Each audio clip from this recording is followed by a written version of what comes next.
Hezbollah ने दावा किया है कि उसने सिर्फ 24 घंटे के भीतर दक्षिणी लेबनान और उत्तरी कब्जे वाले फिलिस्तीन में मरकावा टैंकों को बड़े पैमाने पर तबाह कर दिया है। रिपोर्ट्स के मुताबिक बुधवार को कम से कम 21 टैंक नष्ट कर दिए गए हैं और गुरुवार सुबह तक 20 और टैंकों पर हमला किया गया है, जिससे कुल संख्या तेजी से बढ़ गई है। 2 मार्च से अब तक करीब 73 टैंक नष्ट होने का दावा किया गया है, जबकि ताज़ा हमलों के बाद ये आंकड़ा 100 के करीब पहुंचता दिखाई दे रहा है। लेबनानी रेजिस्टेंस के अनुसार देबल अल कतारा, तैयब और देर सिरियान जैसे कई इलाकों में गाइडेड मिसाइल और ड्रोन के जरिए टैंकों को निशाना बनाया गया है, जहां कुछ जगहों पर एक साथ कई टैंक तबाह किए गए हैं।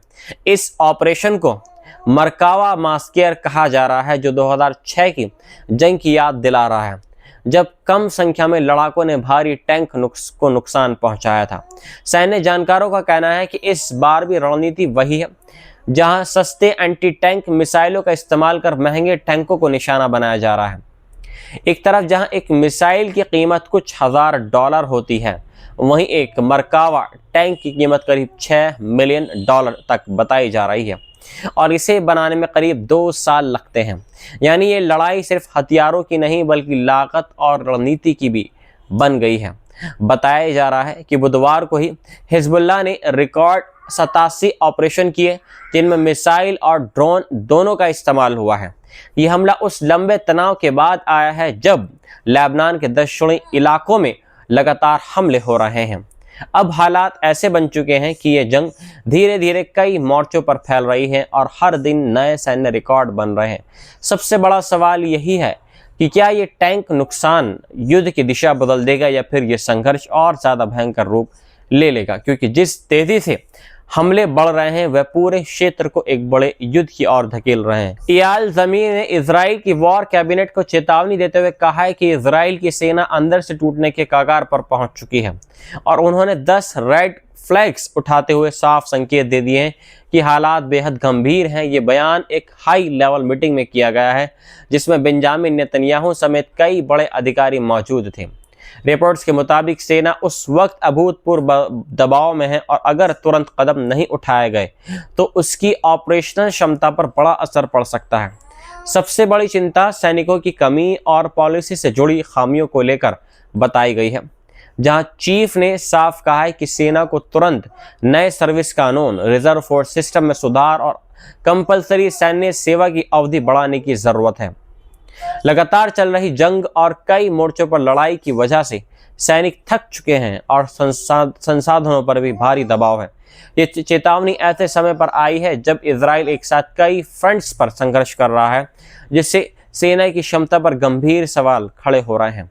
अब सबसे बड़ा सवाल यह है कि क्या इजराइल सरकार इस चेतावनी को गंभीरता से लेकर तुरंत फैसले करेगी या फिर हालात और बिगड़ेंगे, क्योंकि अगर सेना की स्थिति कमज़ोर होती है तो इसका सीधा असर पूरे युद्ध के परिणाम पर पड़ सकता है और मिडल ईस्ट का ये संघर्ष और भी कंट्रोल से बाहर हो सकता है।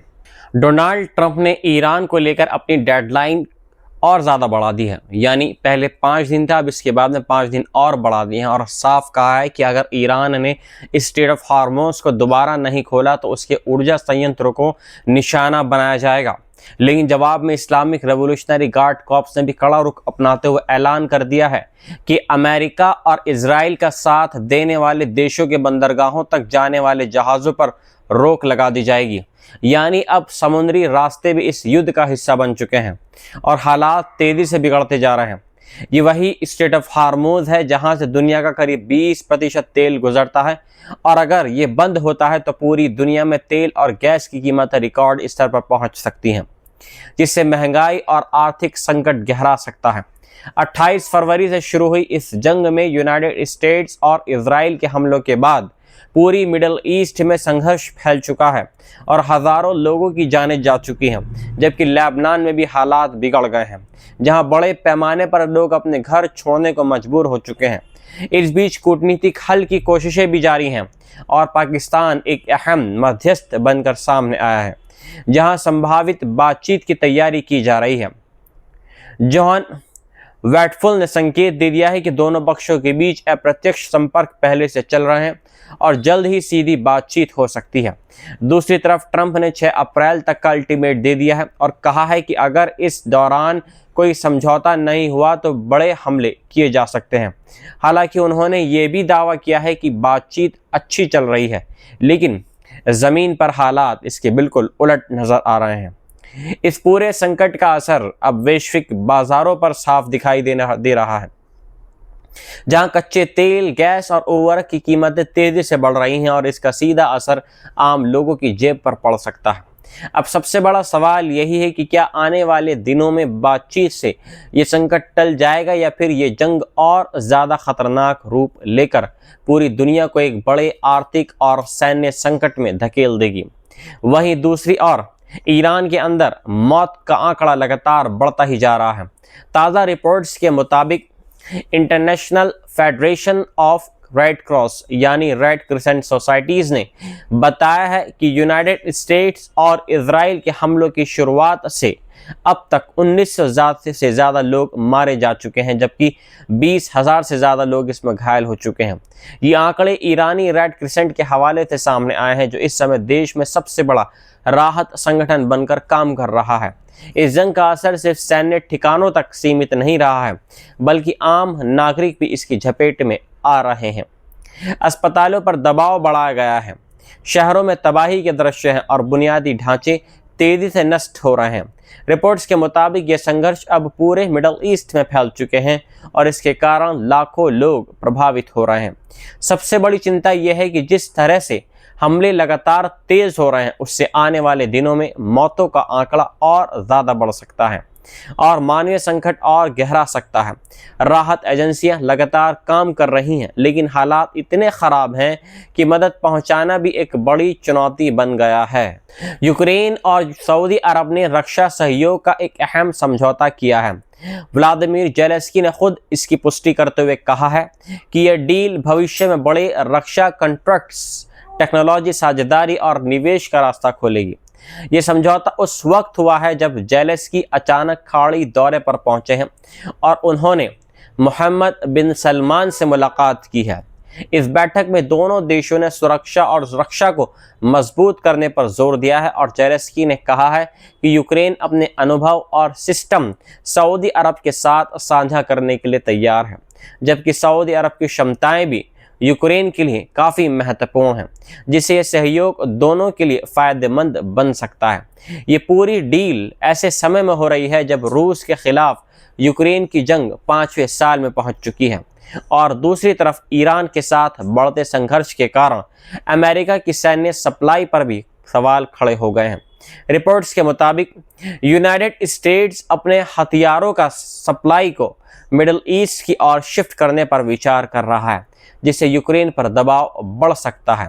इसी बीच यूक्रेन ने एक बड़ा कदम उठाते हुए 220 से ज़्यादा सैन्य जानकारों को मिडल ईस्ट भेजा है, जो वहां के देशों को ड्रोन हमलों से बचाव के तरीके सिखा रहे हैं। ये वही ड्रोन टेक्नोलॉजी है जिसने रूस यूक्रेन जंग का पूरा स्वरूप बदल दिया है। यूक्रेन ने तेज़ी से अपने ड्रोन प्रोडक्शन को और ज़्यादा बढ़ा दिया है और अब वह रोज़ाना करीब 2000 ड्रोन इंटरसेप्टर बनाने की क्षमता रखता है। यही वजह है कि अब वह अपने सैन्य जानकारों को दूसरे देशों के साथ शेयर कर रहा है और इसके बदले में फंडिंग और टेक्नोलॉजी हासिल करना चाहता है। इस पूरी कहानी में सबसे अहम बात यह है कि अब जंग सिर्फ सीमाओं तक सीमित नहीं रही है, बल्कि टेक्नोलॉजी, ड्रोन और रक्षा साझेदारी के जरिए नए गठबंधन बन रहे हैं और यूक्रेन खुद को एक डिफेंस टेक्नोलॉजी हब के रूप में पेश कर रहा है। अब देखना होगा कि ये नई साझेदारी मिडल ईस्ट की सुरक्षा और वैश्विक शक्ति संतुलन को किस तरह बदलती है, क्योंकि जिस तरीके से जंग के मोर्चे फैल रहे हैं उससे साफ है कि आने वाले दिनों में दुनिया में और भी बड़े राजनीतिक बदलाव देखने को मिल सकते हैं। इस्लामिक रेवोल्यूशनरी गार्ड कॉर्प्स ने ऑपरेशन ट्रू प्रॉमिस 4 की 83वीं लहर लॉन्च करने का दावा किया है, जिसमें मिसाइल और ड्रोन के जरिए अमेरिका और इजराइल के कई अहम ठिकानों को निशाना बनाया गया है। IRGC के मुताबिक ये हमला अबा अब्दुल्लाह अल हुसैन कोड के तहत किया गया है और इसमें लंबी दूरी और मीडियम रेंज मिसाइलों के साथ साथ मल्टी वॉरहेड सिस्टम और सुसाइड ड्रोन का इस्तेमाल किया गया है। इस हमले में अशदोद के ऑयल डिपो और स्टोरेज टैंक, मौदीन इलाके का सैन्य ठिकाना, अमेरिकी मिलिट्री इंफॉर्मेशन सेंटर और अल दफरा अल उदैरी और अली अल सलीम जैसे अमेरिकी एयरबेस को निशाना बनाने का दावा किया गया है। इसके अलावा शेख ईसा बेस पर पैट्रियट मिसाइल सिस्टम के मेंटेनेंस हैंगर और फाइटर जेट्स के फ्यूल टैंक को भी टारगेट किया गया है। ईरान ने दावा किया है कि ये सभी हमले पूरी तरीके से सफल रहे हैं और दुश्मन को भारी नुकसान पहुंचा रहे हैं। ईरान ने यह भी कहा है कि इन लगातार हमलों की वजह से इजराइल के अंदर हालात ऐसे हो गए हैं कि लोग सायरन से सायरन के बीच जीने को मजबूर हैं और लंबे समय तक बंकरों में रहना उनकी रोज़मर्रा की ज़िंदगी बन गई है। ये जवाबी कार्रवाई 28 फरवरी को शुरू हुई थी। अमेरिका इजराइल हमलों के बाद शुरू हुई थी जिसमें ईरान के शीर्ष नेता अली खामनेई समेत कई बड़े सैन्य अधिकारी इसमें मारे गए थे। इसके बाद से अब तक 83 लहरों में हमले किए जा चुके हैं। इस जंग में हिजबुल्लाह और इराक की इस्लामिक रेजिस्टेंस भी ईरान के साथ आ गई है और उन्होंने भी कई मोर्चों पर हमले तेज कर दिए हैं। इसी बीच ईरानी सेना ने हाइफा पोर्ट पर भी ड्रोन हमला करने का दावा किया है, जहां नौसेना से जुड़े अहम ठिकानों और फ्यूल स्टोरेज को निशाना बनाया गया है। वहीं ईरान के सैन्य प्रवक्ता अब्दुल फजल शेखराची ने दावा किया है कि अमेरिकी सैनिक अब अपने सैन्य बेस छोड़कर होटलों में छिपने को मजबूर हो गए हैं और इसे उन्होंने अमेरिका की कमजोरी और पीछे हटने का संकेत बताया है। कुल मिलाकर हालात ऐसे बन चुके हैं जहां ये जंग अब सिर्फ सीमित संघर्ष नहीं रही है बल्कि पूरे वेस्ट एशिया में फैल चुकी है और हर नए हमलों के साथ ये और ज़्यादा खतरनाक और कंट्रोल से बाहर होती जा रही है।